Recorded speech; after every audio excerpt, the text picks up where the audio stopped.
Last time as a function of time charge and current निकाला था, और वहां से हमने देखा था कि जैसे जैसे टाइम बढ़ रहा है चार्ज इंक्रीज हो रहा है कैपेसिटर की प्लेट्स पे, और करंट डिक्रीज हो रहा है रेजिस्टेंस के अक्रॉस। सो अब अच्छा, कुछ और पैरामीटर्स भी निकाले थे, जैसे कैपेसिटर के across potential difference, energy stored, और ऐसे ही हमने रेजिस्टेंस की भी बात की थी। ठीक है, तो चलिए थोड़ा काम करते हैं। सबसे पहले क्वेश्चन से शुरुआत करते हैं। तो सबसे पहली बात तो यहाँ पे ये है कि हम लोगों से एक चीज पूछी जाएगी, और वो होगी रेट ऑफ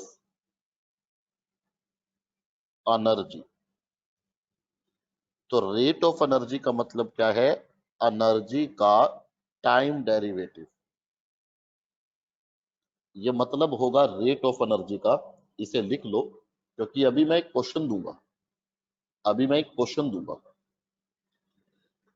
तो एक बार मैं इसे हटा रहा हूं। तो एक सर्किट में एक ही कैपेसिटर और एक ही रेजिस्टेंस लगा हुआ है। जरा इसे देख लेना।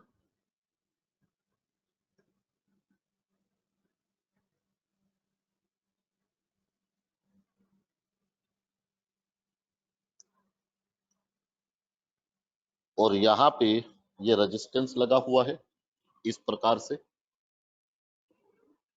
स्विच आपको इसलिए लगा के दिखाया जाता है ताकि आप ये समझें कि इनिशियल स्टेट क्या थी। जैसे अगर स्विच ओपन, तो इनिशियली कैपेसिटर अनचार्ज था, इसीलिए स्विच लगा के दिखाते हैं। तो इसे हम क्लोज करेंगे, और ऑब्वियस सी बात है टी बराबर 0 पे। और पता क्या करना है? Find the time when rate of energy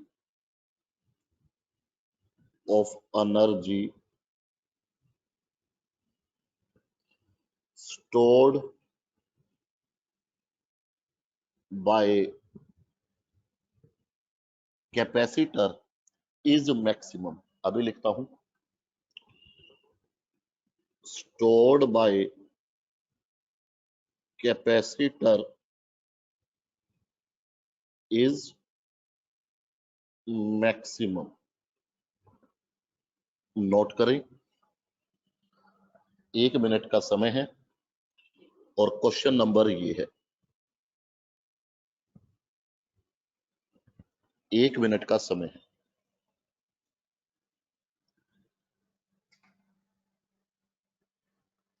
values ये ले सकते हो: कैपेसिटेंस, रेजिस्टेंस, सेल का पोटेंशियल डिफरेंस, ये ले सकते हो।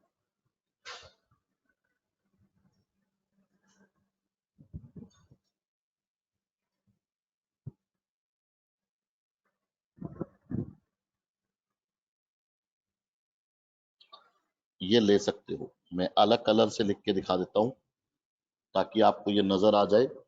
Capacitance, resistance, voltage. 1 मिनट का समय है।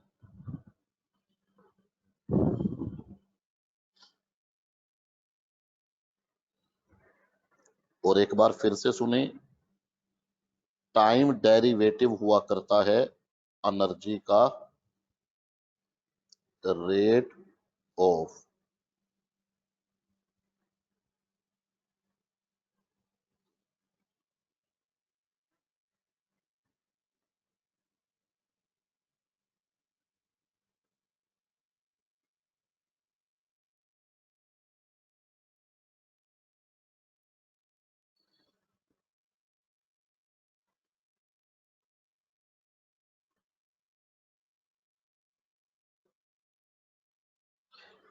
आरसी सर्किट में सीखने का काफी कुछ रहेगा,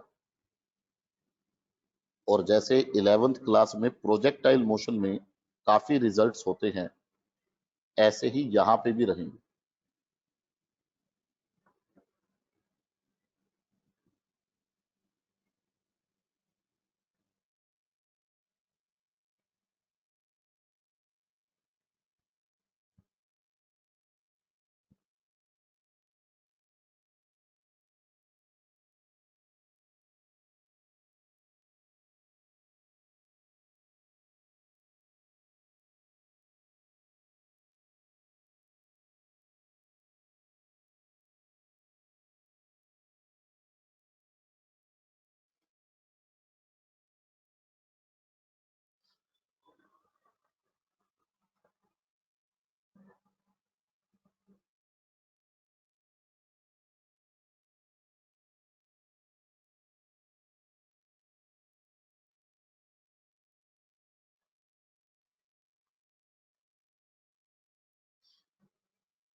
क्या आंसर बना?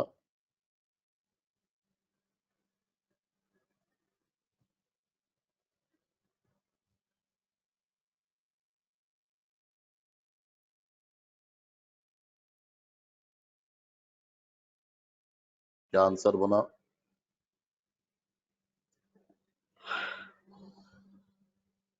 चलो एक बार देख लेते हैं। चलो एक बार देख लेते हैं। तो सबसे पहले energy,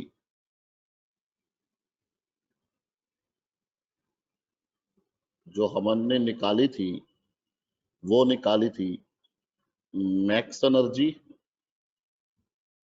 into 1 minus e raise to the power minus t, tau का वैल्यू मैं पुट कर रहा हूं, और इस पूरे का था स्क्वायर। ये एनर्जी अपन ने निकाली थी as a function of time. Check कर लेना। अब सबसे पहले इसके रेट की बात कर लेते हैं। तो रेट निकालने के लिए डिफरेंशिएशन करना होगा। अगर मैं इस एनर्जी को ये मान लूं, तो ये निकालना होगा, ये निकालना होगा, क्योंकि यही होगा रेट ऑफ एनर्जी। तो करना होगा डिफरेंशिएशन, मैक्स एनर्जी कांस्टेंट। अच्छे से देख लेना स्टेप्स। पावर डाउन, ब्रैकेट वाली टर्म सेम, ब्रैकेट वाली टर्म सेम, और उसके बाद 1 का 0 माइनस सेम, एक्सपोनेंशियल और पावर सेम,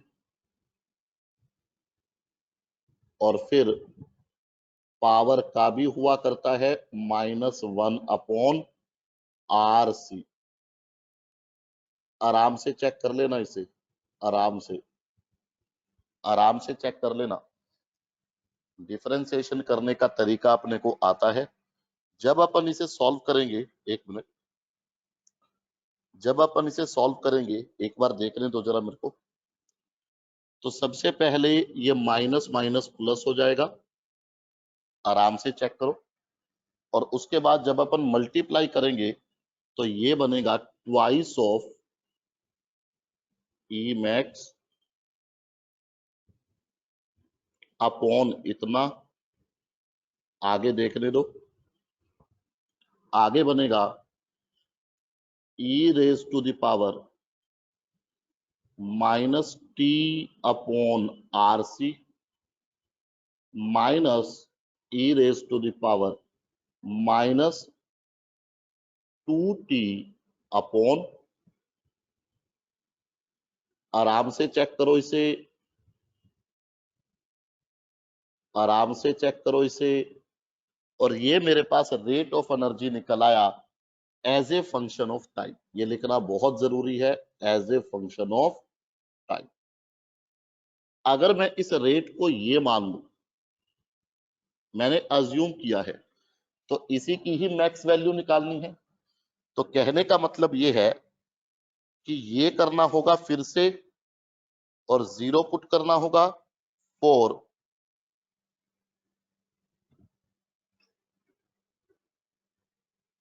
क्या मैंने सही लिखा? मैं यहाँ पे आंसर लिखूंगा बच्चों।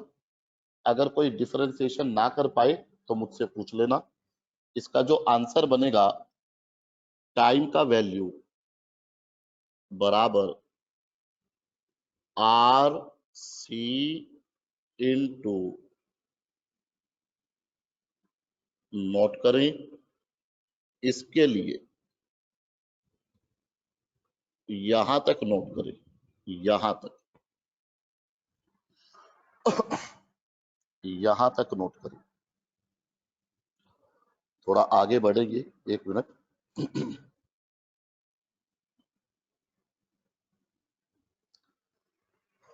अब जो यहाँ पे अगली चीज है उसे एक बार अच्छे से देखना।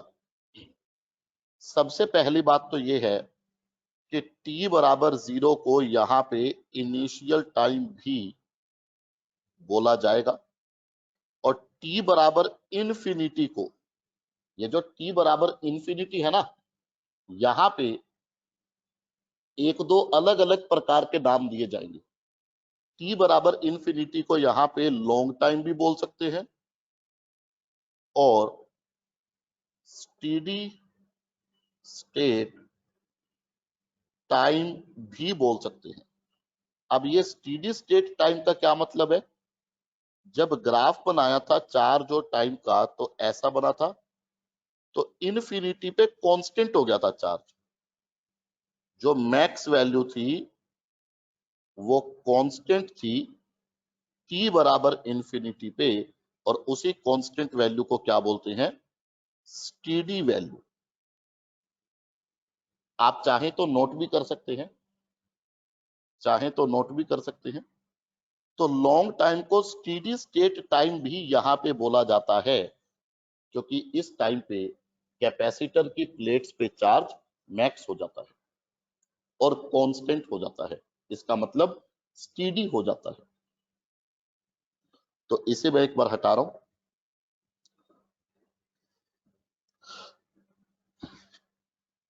अब सब बच्चे यहां हेडिंग डालेंगे,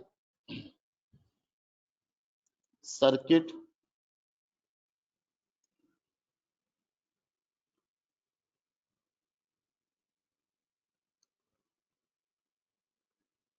analysis, circuit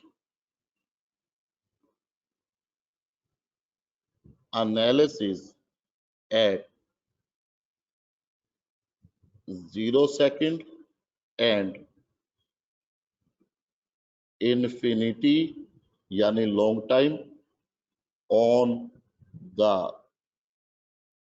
basis of electric current. जो मैंने आई लिखा है ना, इलेक्ट्रिक करंट। तो जैसे हमारे पास ये वाला सर्किट था, एक बार मैं स्विच नहीं लगा रहा, ये वाला सर्किट था, और यहां पे एक ये था, और ये थी।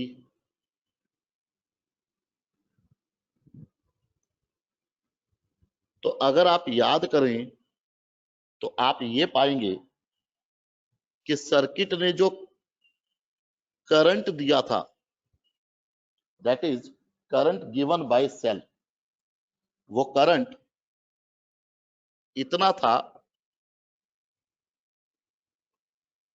इतना था वो करंट, और ये मैक्स वैल्यू थी कब? t बराबर, बाय यूजिंग दिस फॉर्मूला,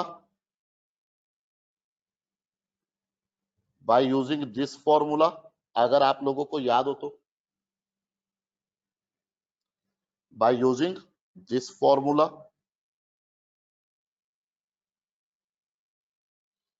तो अब आप ये पाएंगे, सुनो मेरी बात, सुनो मेरी बात, कैमरा ऑन करने दो। करंट का वैल्यू है V बाय R।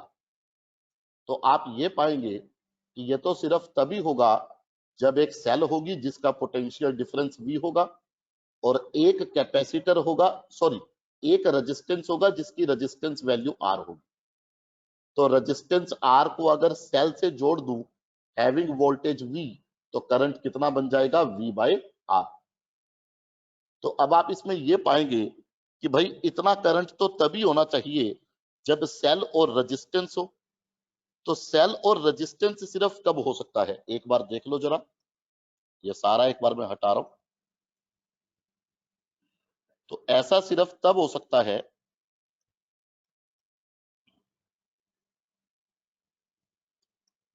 ऐसा सिर्फ तब हो सकता है जब मेरे पास एक सेल हो, सॉरी, एक सेल हो और एक रेजिस्टेंस हो। सर आपको कैसे पता लगा? वो ऐसे पता लगा कि अगर सेल की वोल्टेज V है, रेजिस्टेंस की वैल्यू R है, तो जो करंट सेल देगी वो करंट होगा इतना। आराम से चेक करो, आराम से, तभी ये मैक्स वैल्यू को मैच करेगा। आराम से चेक करो, आराम से। तो सर कैपेसिटर का क्या हुआ? ये है ना इंपॉर्टेंट पॉइंट। तो वो कैपेसिटर यहां पे एक वायर बन गया। ये है देखो कैपेसिटर, और मेरे को लिखने देना, वो यहां पे क्या बन गया? एक वायर। मेरे को लिखने दो, ये बन गया।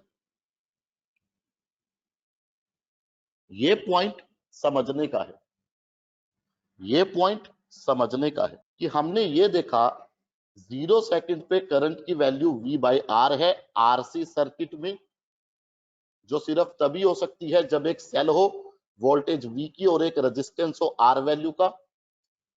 तो कैपेसिटर का क्या हुआ? वोल्टेज और रेजिस्टेंस की वजह से कैपेसिटर यहां पे किसकी तरह एक्ट कर रहा है? वायर की तरह। कब? T बराबर 0 पे।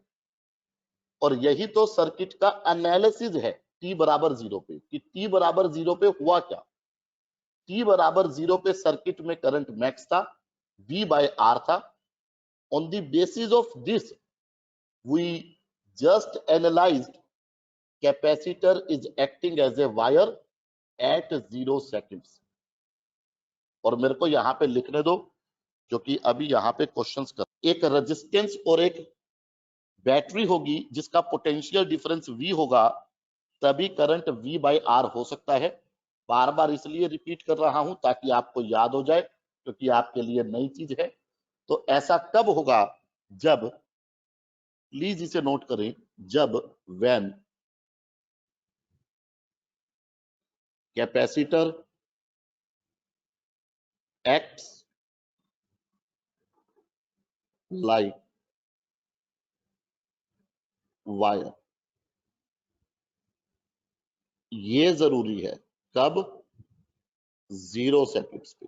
ये जरूरी है, नोट करें, ये जरूरी है। हम लोगों से सर्किट एनालिसिस स्टार्टिंग में तो पूछी जाएगी 0 टाइम पे और लॉन्ग टाइम पे, और उसके बाद एनालिसिस पूछी जाएगी as a function of time. मेरी बात ध्यान से सुनो, आरसी सर्किट की बारीकियां समझ लो। 3 समय पे ही सर्किट एनालिसिस पूछी जाएगी, इनिशियली, स्टेडी स्टेट में, और as a function of time. अभी as a function of time की बात नहीं कर रहा, वो बाद में देखिए। तो अगला पॉइंट यहां पे क्या हो सकता है, उसे भी देख लो। अगला पॉइंट ये हो सकता है कि अगर मैं इसे फिर से दोबारा देखूं, अगर मैं इसे फिर से दोबारा देखूं, जहां पे ये सब कुछ था,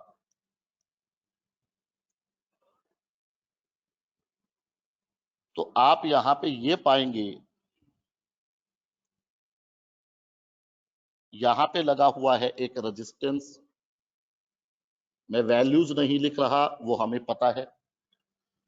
तो आप यहां पे ये पाएंगे कि जो करंट सेल ने दिया था वो 0 था इनफिनिटी पे। फॉर्मूला हमें पता है कौन सा लगाया गया है। क्या मतलब होता है करंट की वैल्यू 0 का? इसका मतलब होता है ओपन सर्किट।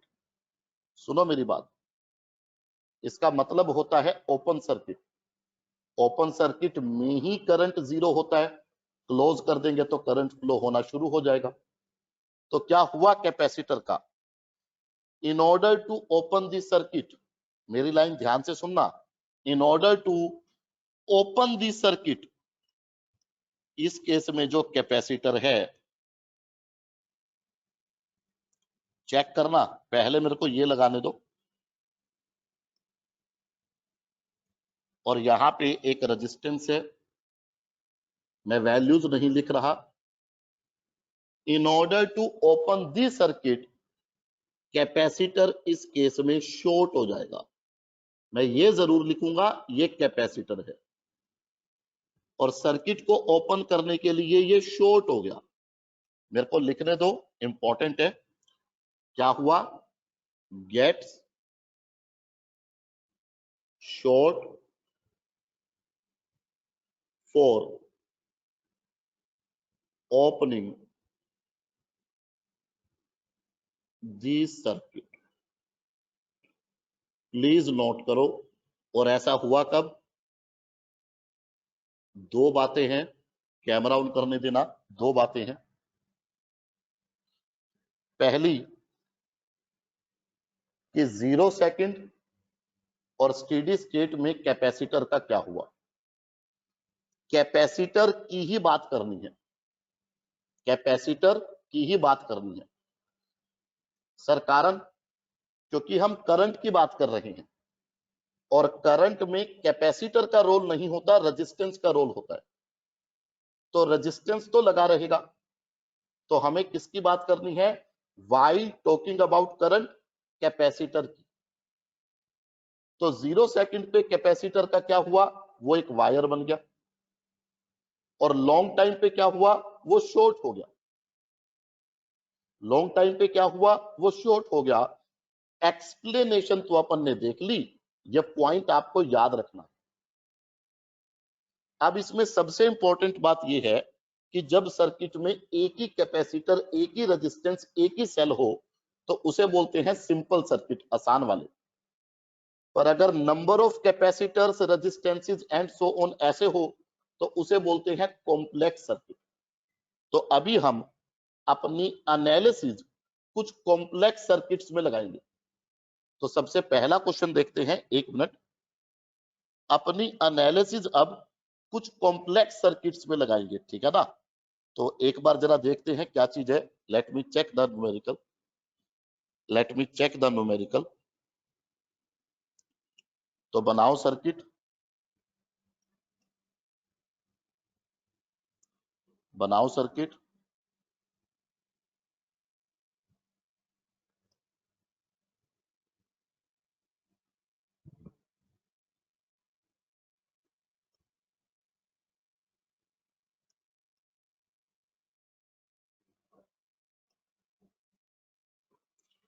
और बाकी सारे अपन रेजिस्टेंस लगा देंगे फटाफट से।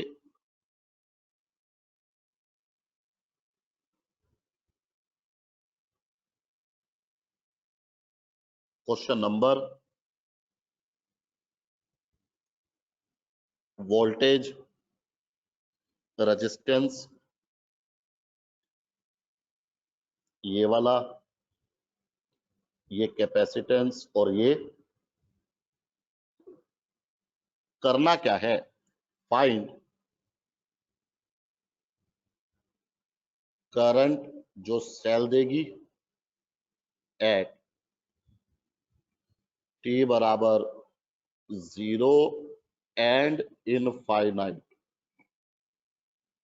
फटाफट 1 मिनट देने की जरूरत नहीं है, you have only 30 seconds for this, क्योंकि यहां सिर्फ लॉजिक है, कोई कैलकुलेशन नहीं है। एक बार नजर डाल लो, इनफिनिटी पे शॉर्ट हो गया और 0 सेकंड पे वायर बन गया। एक बार नजर डाल लो,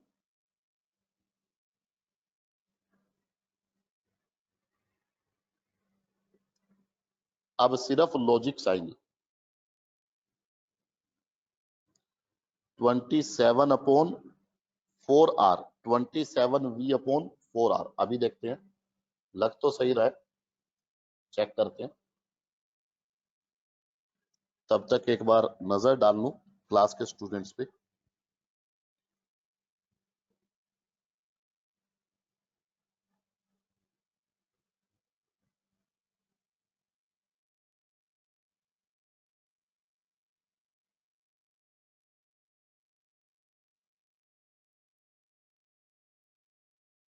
चलिए एक बार देख लेते हैं।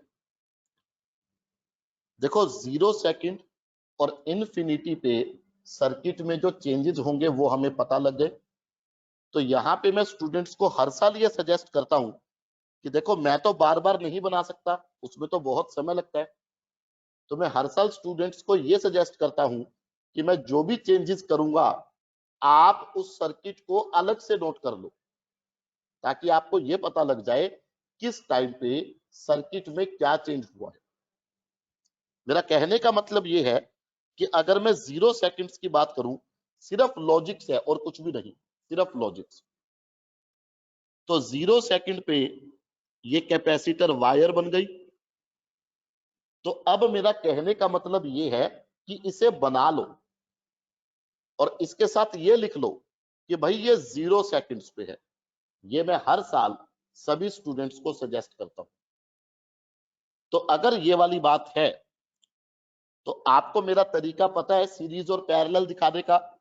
मैं लो पोटेंशियल को 0 अज्यूम कर लेता हूं, लो पोटेंशियल को 0 अज्यूम कर लेता हूं, तो ये सारा ही 0 होगा, ये सारा ही 0 होगा। ये मेरा तरीका आपको पता है। तो हाई पोटेंशियल V है। अब क्योंकि ये रेजिस्टेंस आ गया, अच्छे से चेक करना, तो पोटेंशियल का डिफरेंस क्रिएट हो जाएगा। ये मैंने सपोज किया है, आपको मेरा तरीका पता है। कि आपको पता रहे कि मैंने कहां पे कौन सा पोटेंशियल लिया है, उसके लिए मैं सब लिख के दिखाता हूं। तो ये भी देखो V1 ही होगा, अच्छे से चेक करो। सर आपने ये सब कुछ क्यों दिखाया? सिर्फ इसलिए ताकि मैं आपको ये बता सकूं इसके अक्रॉस भी डिफरेंस V1, इसके अक्रॉस भी डिफरेंस V1। तो R और 3R के पैरेलल में हो गए। सीरीज पैरेलल दिखाने के लिए मेरा तरीका आपको पता है। And 6R in series with them. क्या मैं सही बोल रहा हूं? क्या सही लिखा है ये मैंने? तो अगर ये मैंने सही लिखा तो इसे मैं एक बार हटा रहा हूं, ये सारा। तो जब आप यहां पे आर इफेक्टिव निकालोगे तो क्यों ना मैं सीधा ही आंसर लिखूं, क्यों ना मैं सीधा ही आंसर लिखूं। मैं सीधा करंट गिवन बाय सेल लिखता हूं। करंट जो सेल देगी, टोटल वोल्टेज आर इफेक्टिव ये बनेगा, निकाल के देख लेना, ये बनेगा। ये जरूर लिख लेना इस टाइम पे है, ये जरूर लिख लेना, ये जरूर लिख लेना। क्योंकि अब मैं इनफिनिटी की बात करूंगा और मैं इसी सर्किट में काम करूंगा ना, दोबारा थोड़ी ड्रॉ करूंगा, है ना, दोबारा थोड़ी ड्रॉ करूंगा, इसी सर्किट में काम करूंगा। पर मेरा आप सभी को यह सजेशन है कि आप एक बार दोबारा ड्रॉ करो। तो इसे मैंने एक बार हटा दिया, अच्छे से चेक करना। अब मैं इनफिनिटी की बात कर रहा हूं। तो इनफिनिटी पे मेरे को पता है कि मेरा ये कैपेसिटर शॉर्ट हो जाएगा, अच्छे से चेक करना, शॉर्ट हो जाएगा। अब मैं आपको ये दिखाता हूं कि इसके शॉर्ट होने से हुआ क्या। अगर मैं इस करंट को I मान लूं, जिसकी वैल्यू मेरे को निकालनी है, तो इसके थ्रू भी I जाएगा, पर यहां पे करंट नहीं आएगा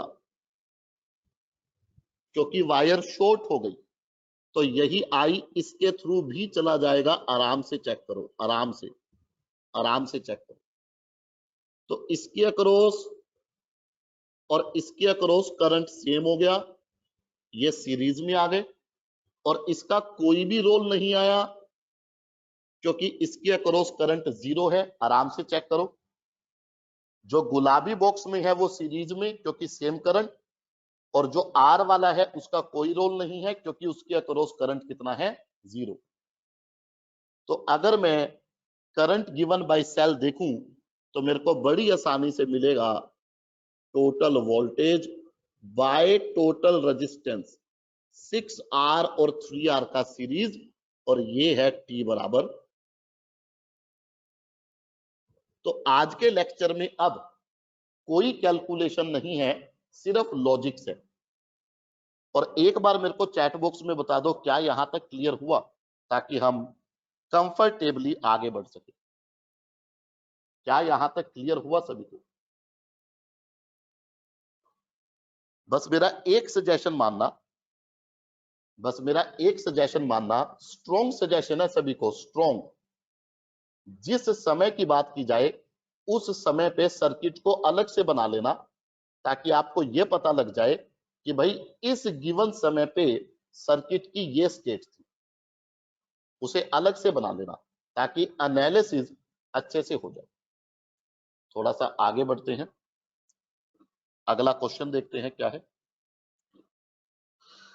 तो चलिए, मैं सिर्फ सर्किट बनाऊंगा और पार्ट्स रिपीट ही करने हैं, यू नो वेरी वेल।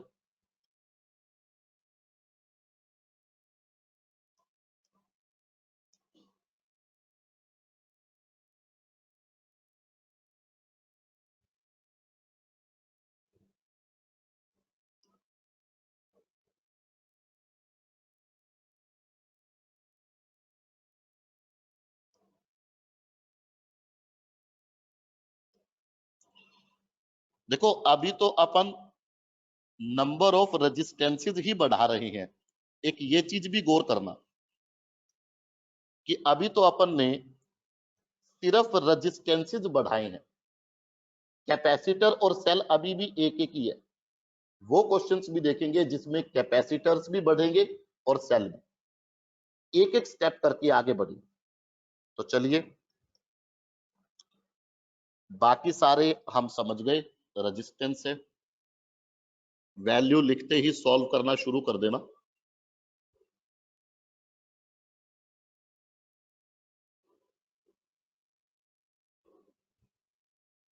ये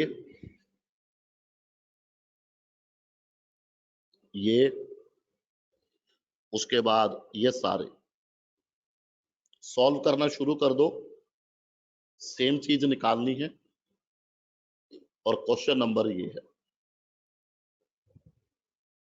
सेम चीज निकालनी है।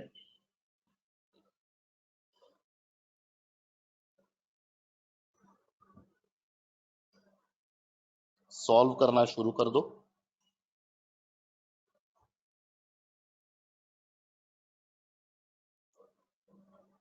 आर इफेक्टिव किस टाइम पे पूछ रहे हो?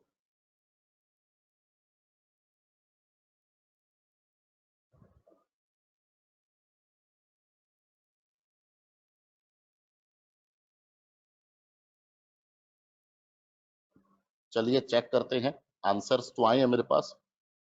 सिर्फ लॉजिक से और कुछ भी नहीं है, सिर्फ लॉजिक से। तो भाई पहले 0 सेकंड्स की बात कर लेते हैं, आई थिंक समय देने वाली बात तो नहीं है। तो 0 सेकंड पे ये बन गई वायर।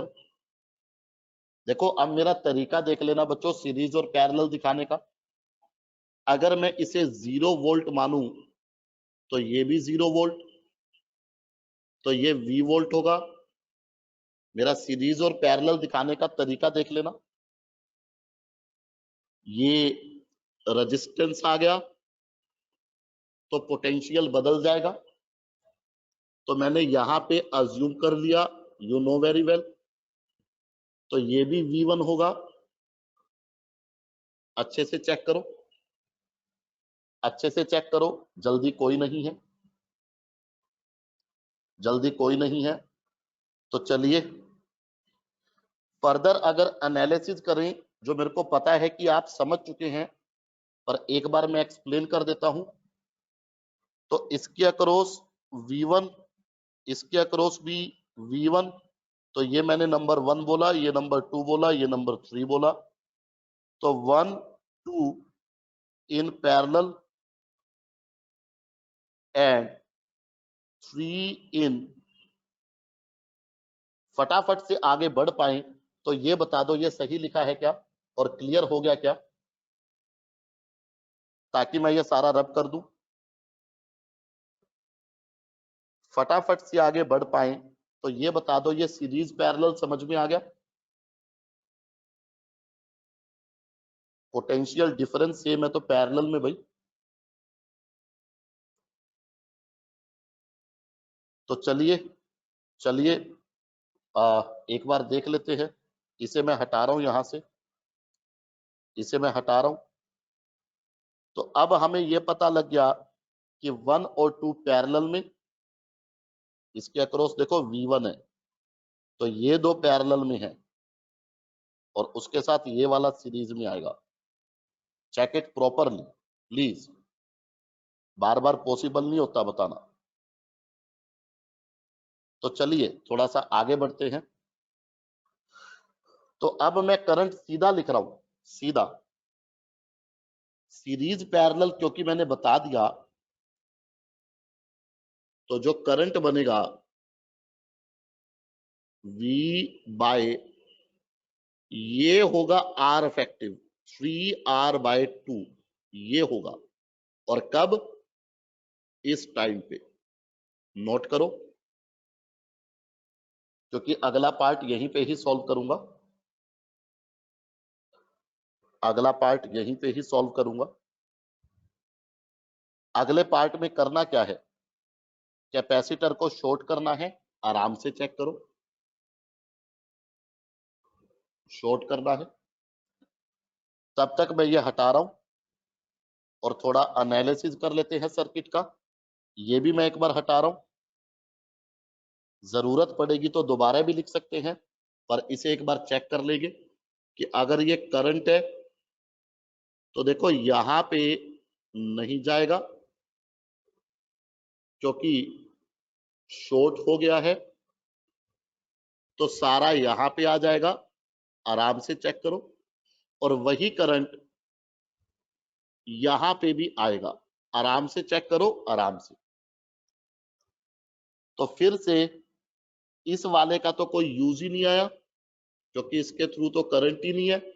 और बाकी दोनों किस में हो गए? सीरीज में। सीरीज में R इफेक्टिव 2R, तो ये करंट बनेगा potential difference bye R effective, और ये बनेगा इस टाइम पे। आराम से चेक करो, जल्दी कोई नहीं है, सिर्फ लॉजिक्स है और कुछ भी नहीं। I am giving you 10 seconds to observe this, उसके बाद आगे बढ़ते हैं।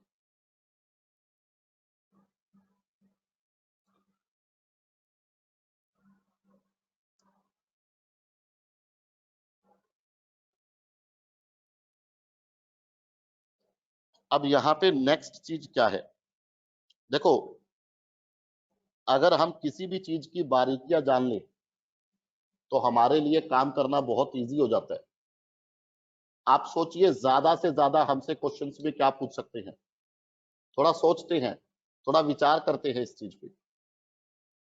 देखो हम लोगों ने कैपेसिटर की बात की जो चार्ज और एनर्जी स्टोर करता है, रेजिस्टेंस की बात की जिसके थ्रू करंट फ्लो होता है।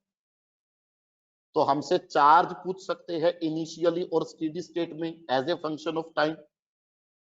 करंट पूछ सकते हैं इनिशियली और स्टेडी स्टेट में as a function of time. Energy पूछ सकते हैं stored by capacitor as a function of time और इनिशियली और स्टेडी स्टेट में। टाइम तीन ही लेने हैं, जीरो, इंफिनिटी और as a function of time. और इन 3 समय पे हमसे ज्यादा से ज्यादा चार्ज पूछेंगे, करंट पूछेंगे, एनर्जी पूछेंगे। ये इस पूरे सेक्शन का डिस्क्रिप्शन है। और हमसे क्या पूछ सकते हैं? टाइम कांस्टेंट, ऑब्वियस सी बात है, टाउ है इक्वेशन में, टाइम कांस्टेंट पूछ सकते हैं। तो ये इस पूरे सेक्शन का डिस्क्रिप्शन है कि हमसे पूछा क्या क्या जा सकता है। तो अब इतने सारे पैरामीटर्स है, तो एक एक करके ही निकालने होंगे ना। सीधा हम पहले स्टेप से आखिरी पे तो जंप नहीं कर सकते, एक एक करके निकालने होंगे। तो अगला यहाँ पे स्टेप क्या है, अगला पैरामीटर क्या है, एक बार उसे देखना। The next parameter is calculation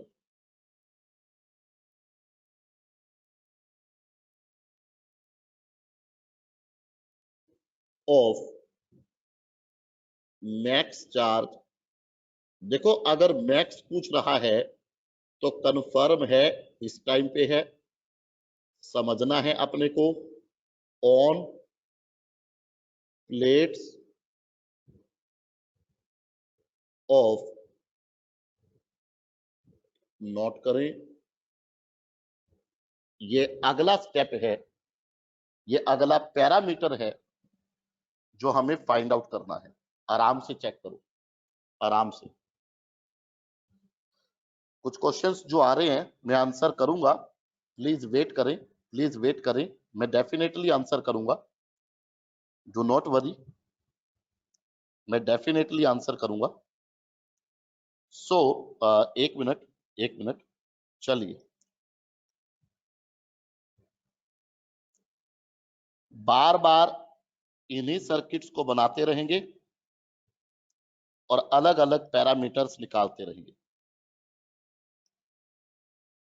अलग अलग पैरामीटर्स निकालते रहेंगे, बार बार इन्हीं सर्किट्स को बनाते रहेंगे। और ये है,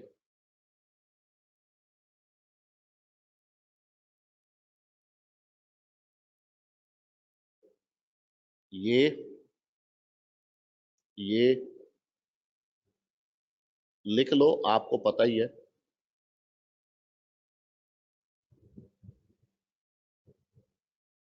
ये क्वेश्चन नंबर है, क्वेश्चन नंबर नहीं है, सुनो, क्वेश्चन नंबर नहीं है, एग्जाम्पल। भाई पहले मेरे को सिखाना होगा ना, पहले मेरे को सिखाना होगा ना, उसके बाद ही तो आप सॉल्व कर पाएंगे। अब हमें बात करनी है इनफिनिटी की। तो हमें यह पता है कि इनफिनिटी पे ये शॉर्ट हो जाएगा, आराम से चेक करो, ये शॉर्ट हो जाएगा, ये हमें पता है। अगर ये शॉर्ट हुआ तो सेल ने कितना करंट दिया, अभी हमने उसकी बात की थी, इतना करंट दिया, इस टाइम पे दिया, अच्छे से चेक करो। यही करंट फिर आगे आया था और यही फिर ऐसे गया था। सुनो मेरी बात, कैमरा ऑन करने देना प्लीज, कैमरा ऑन करने देना। इतना काम अपन ने कर लिया है, इतना काम अपन ने कर लिया है, आराम से ऑब्जर्व करो, इतना काम अपन ने कर लिया है। कोई जल्दबाजी यहां पे नहीं कर सकते बच्चों, मामला बड़ा नाजुक है, आराम से समझना होगा। सुनो मेरी बात, द कंसेप्ट इज कि स्टेडी स्टेट में कैपेसिटर के थ्रू करंट तो जीरो होता है, पर चार्ज जीरो नहीं होता। चार्ज तो बल्कि कैपेसिटर की प्लेट्स पे स्टेडी स्टेट में मैक्स होता है। तो पहले उसके अक्रॉस करंट जीरो था, तो total current given by cell निकाल लिया। पर remember, please remember, steady state में प्लेट्स पे चार्ज जीरो नहीं होता। तो अगला स्टेप क्या हो सकता है? अगला स्टेप यह हो सकता है कि आप एक लूप ले लेंगे, आप एक लूप ले लेंगे और वो लूप जो आप लेंगे ना, उसमें उसमें कैपेसिटर होना चाहिए। उसमें कैपेसिटर होना चाहिए, क्योंकि हमें कैपेसिटर की ही तो बात करनी है। हमें कैपेसिटर की ही प्लेट्स पे तो चार्ज निकालना है स्टेडी स्टेट। तो कैपेसिटर वाला लूप तो ये भी हो सकता है लेफ्ट वाला, और ये भी हो सकता है राइट वाला। तो मैंने ये राइट वाला ले लिया। कोई भी लोगे, आंसर पे कोई फर्क नहीं आएगा। और इस राइट वाले लूप में साथ में क्या लगा हुआ है, एक रेजिस्टेंस। तो ये है कैपेसिटेंस वैल्यू और ये है रेजिस्टेंस, और इसके थ्रू करंट फ्लो हुआ था आई, वैल्यू हमने लिखी हुई है। अगर मैं प्लेट्स की पोलैरिटी देखूं तो देखो, अपर प्लेट हाई पोटेंशियल पे होती, आराम से चेक करना, होती तो अपर पे आ गया मैक्स चार्ज पॉजिटिव, और इसी प्रकार से लोअर प्लेट लो पोटेंशियल पे होती तो उस पे आ गया नेगेटिव चार्ज, पर होगा मैक्स, क्योंकि हम इस टाइम की बात कर रहे हैं और इस टाइम पे कैपेसिटर की प्लेट्स मैक्स चार्ज स्टोर करती है। अब इस लूप में लगाएंगे किरचॉफ लॉ। तो तरीका एक बार देख लेना, तरीका एक बार देख लेना।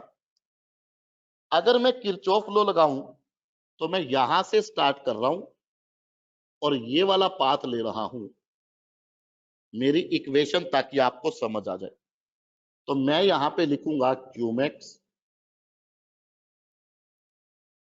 बाय इतना माइनस आई इंटू ये बराबर होगा ये। किरचॉफ लॉ तो हमारा पीछा नहीं छोड़ेगा, ये तो बार बार यूज करना है। तो क्यूमैक्स बाय इतना बराबर 3R, ये आई का वैल्यू, ये आई का वैल्यू बराबर इतना बनेगा, आराम से चेक कर लो। तो यहां से क्यूमैक्स, बस कंसेप्ट पता होना चाहिए, टाइम कब, ये वाला। तो स्टेप्स क्या लगाए, इंपॉर्टेंट तो ये है ना, स्टेप्स क्या लगाए। स्टेप्स ये लगाए कि सबसे पहले तो करंट गिवन बाय सेल निकाल दिया स्टेडी स्टेट में कैपेसिटर को शॉर्ट करके, और उसके बाद कैपेसिटर वाला लूप लेके किरचॉफ लॉ लगा दिया सिंपली। और अगर मैं इसको लिखना चाहूं ताकि आपको ये याद रहे, कुछ क्वेश्चंस मेरे पास आए हैं जिनके आंसर्स अगले क्वेश्चन के दौरान देता हूं। तो अगर मैं ये स्टेप्स लिखना चाहूं ताकि आपको याद रहे, क्योंकि सबसे इंपॉर्टेंट यही चीज है, तो वो कुछ इस प्रकार से रहेगा। फाइंड करंट जो सेल देगी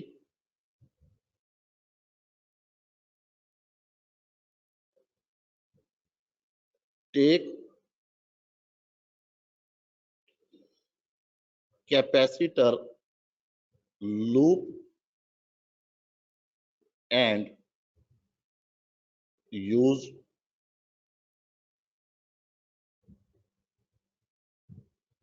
नोट कर लो यहां तक, प्लीज नोट करें, क्योंकि ये कंसेप्ट ही तो इंपॉर्टेंट है।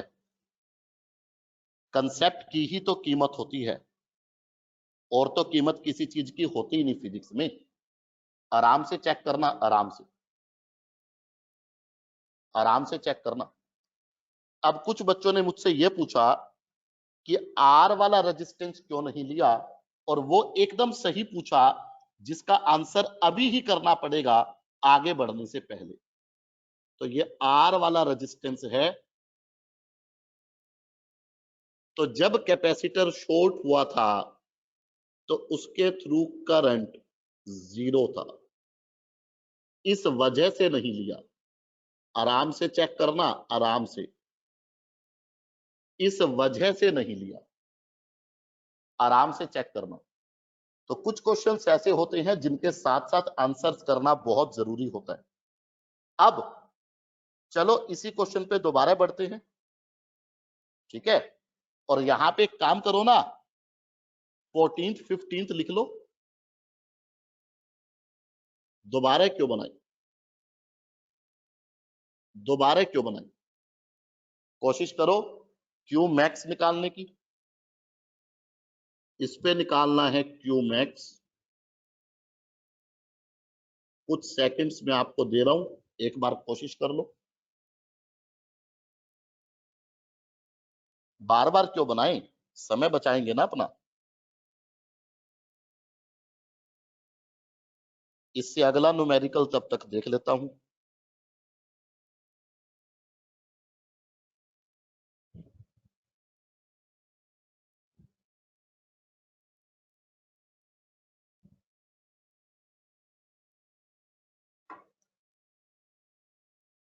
और अगर मैं इस क्वेश्चन की बात करूं तो देख लेते हैं जरा। करंट तो निकाला हुआ है स्टेडी स्टेट में, आराम से चेक करो। और अब मैं एक कैपेसिटर लूप लूंगा, और कैपेसिटर लूप में ऊपर वाला ले रहा हूं, आराम से चेक कर लेना। अगर मैं ये वाला लूप लूंगा तो एक बार जरा देख लो,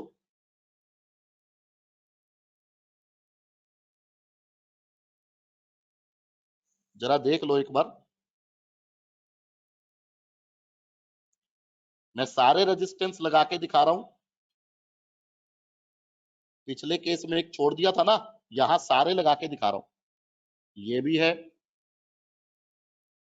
ये भी है। करंट देखना बहुत जरूरी है, इसके थ्रू नहीं गया था, और इसके थ्रू इतना गया था।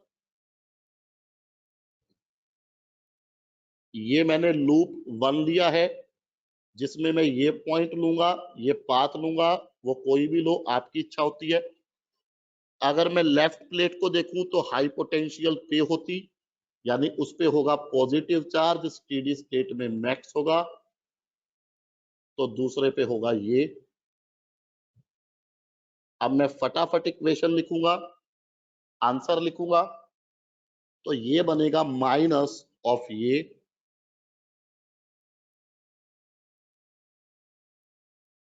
प्लस आई, ये है आर वैल्यू। आंसर निकाल लोगे ना, फटाफट बताना। आई का वैल्यू पुट करके निकाल लोगे ना, बनेगा इतना। अगले क्वेश्चन के लिए तैयार रहना, be ready for the next one, be ready for the next one. एक बार चेक करने दो। तो चलिए थोड़ा सा आगे बढ़ते हैं। अभी तक एक ही कैपेसिटर और एक ही सेल ली है। अब थोड़ा देखते हैं कि अगर हम कैपेसिटर्स बढ़ा दे तो क्या होगा, सेल बढ़ा दे तो क्या होगा। तो चलिए एक क्वेश्चन का डायग्राम बना रहा हूं, आप चेक कर लो।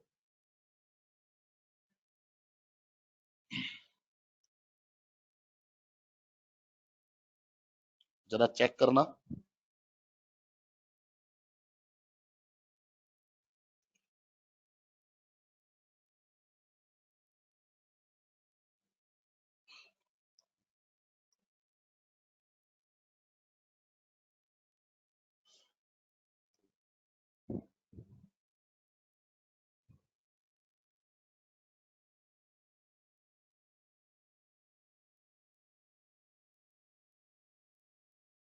थोड़ा ऊपर स्क्रॉल कर रहा हूं।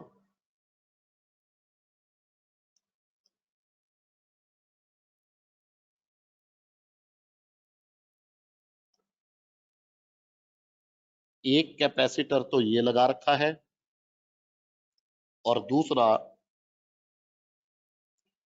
तो अब ये 2 है, आराम से चेक कर लो, अब ये 2 है। बाकी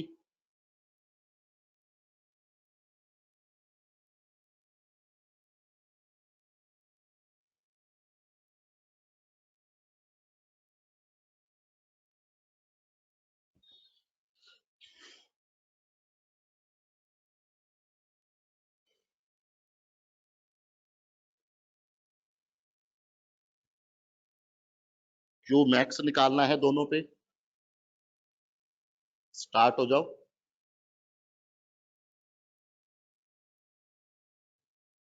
स्टार्ट हो जाओ।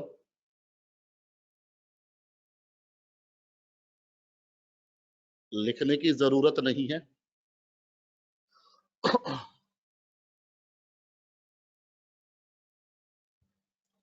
लिखने की जरूरत नहीं है, दोनों पे क्यू मैक्स निकालना है।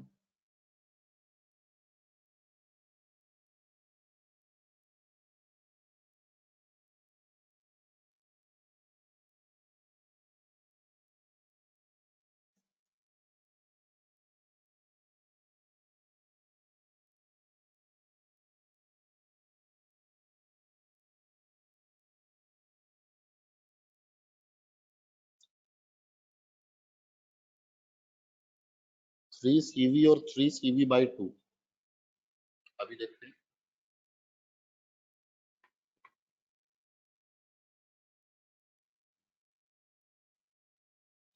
CV/3 एंड CV/2 अभी चेक करते हैं। CV/3 और 2 CV/3 अभी देखते हैं।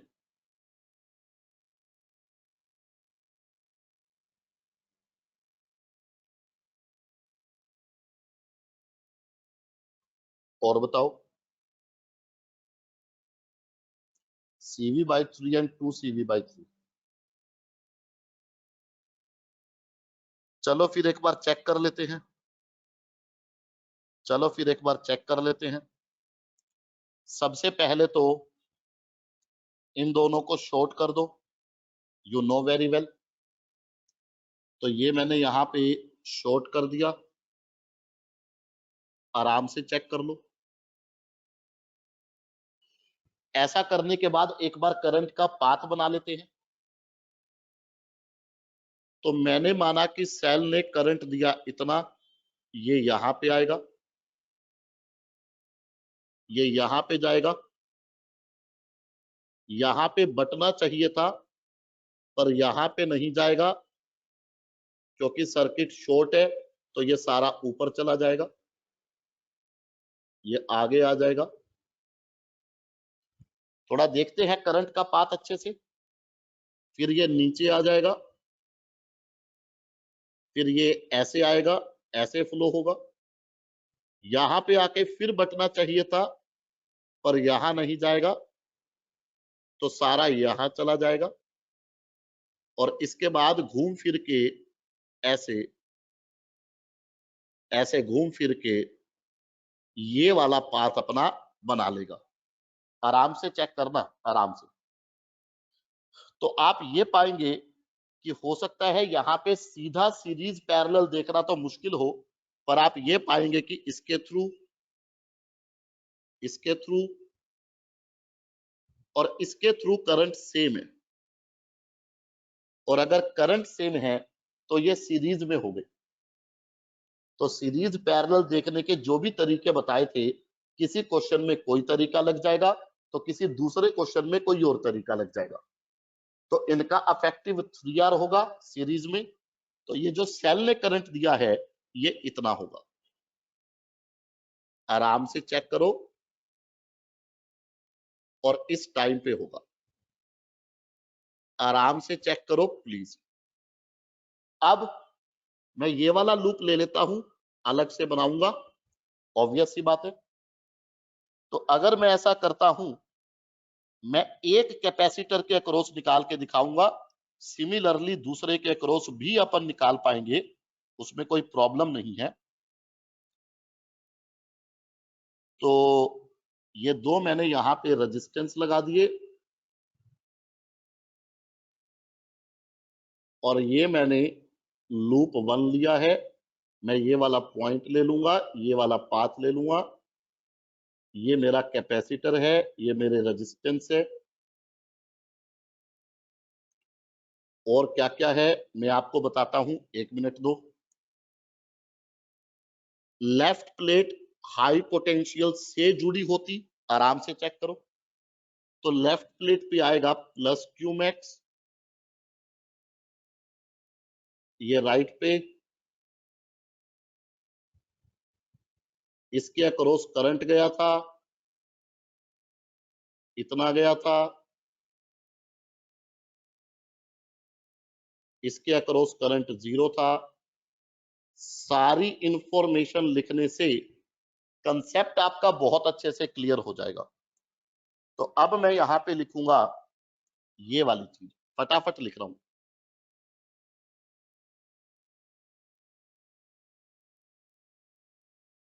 माइनस और प्लस। जब आप आंसर देखोगे तो वो ये बनेगा, यहीं पे ही लिख देता हूं, ये बनेगा। दूसरे के क्रॉस निकाल लोगे क्या, फटाफट बताना, दूसरे के क्रॉस निकाल लोगे क्या, फटाफट से बता दो। इतना आएगा,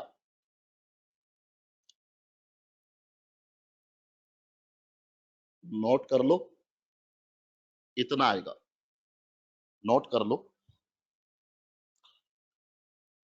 अब जो यहाँ पे अगला स्टेप होगा, देखो सबसे पहले तो ना एक बात मेरी ध्यान से सुनना,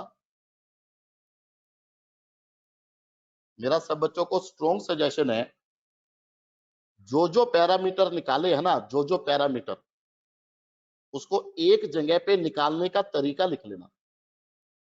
जैसे अभी तक आज की क्लास में 3 चीजें निकाली है, इनिशियल और steady current given by cell, और steady state charge stored by capacitor. मेरा सब बच्चों को स्ट्रॉन्गेस्ट सजेशन है कि हर एक पैरामीटर को निकालने का तरीका नोटबुक में अलग से लिख लेना, क्योंकि आगे आगे और पैरामीटर्स आएंगे, कंफ्यूजन बढ़ेगी। टू अवॉइड दैट, सारे पैरामीटर और उन्हें निकालने के तरीके एक जगह लिख लेना, बार बार पढ़ते रहना। अगली जो चीज अपने को यहां पे निकालनी है, दैट इज टाइम कांस्टेंट। सो सब बच्चे हेडिंग डालेंगे यहां पे, कैलकुलेशन ऑफ टाइम कांस्टेंट।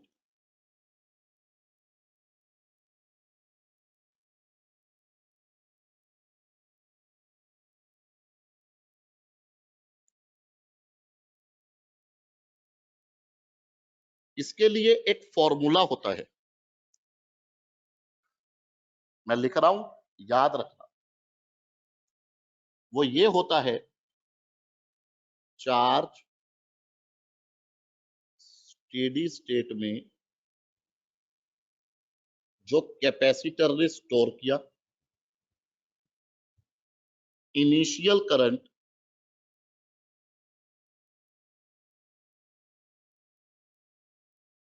जो कैपेसिटर के थ्रू फ्लो हो रहा है, इनटू टाउ। ये टाइम कांस्टेंट निकालने का एक फॉर्मूला होता है,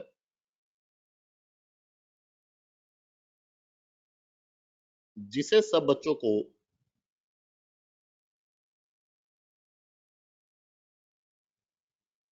और यहां तक एक बार नोट करके रखो,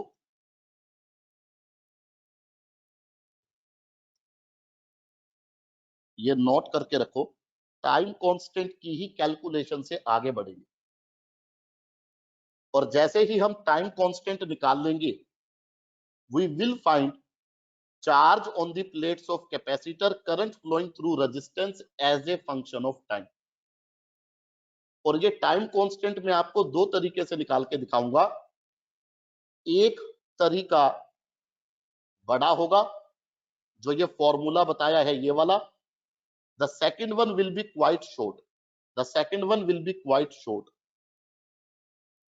So in the very next class we will continue with the calculation of time constant, and then proceed further with the calculation of charge and current as a function of time.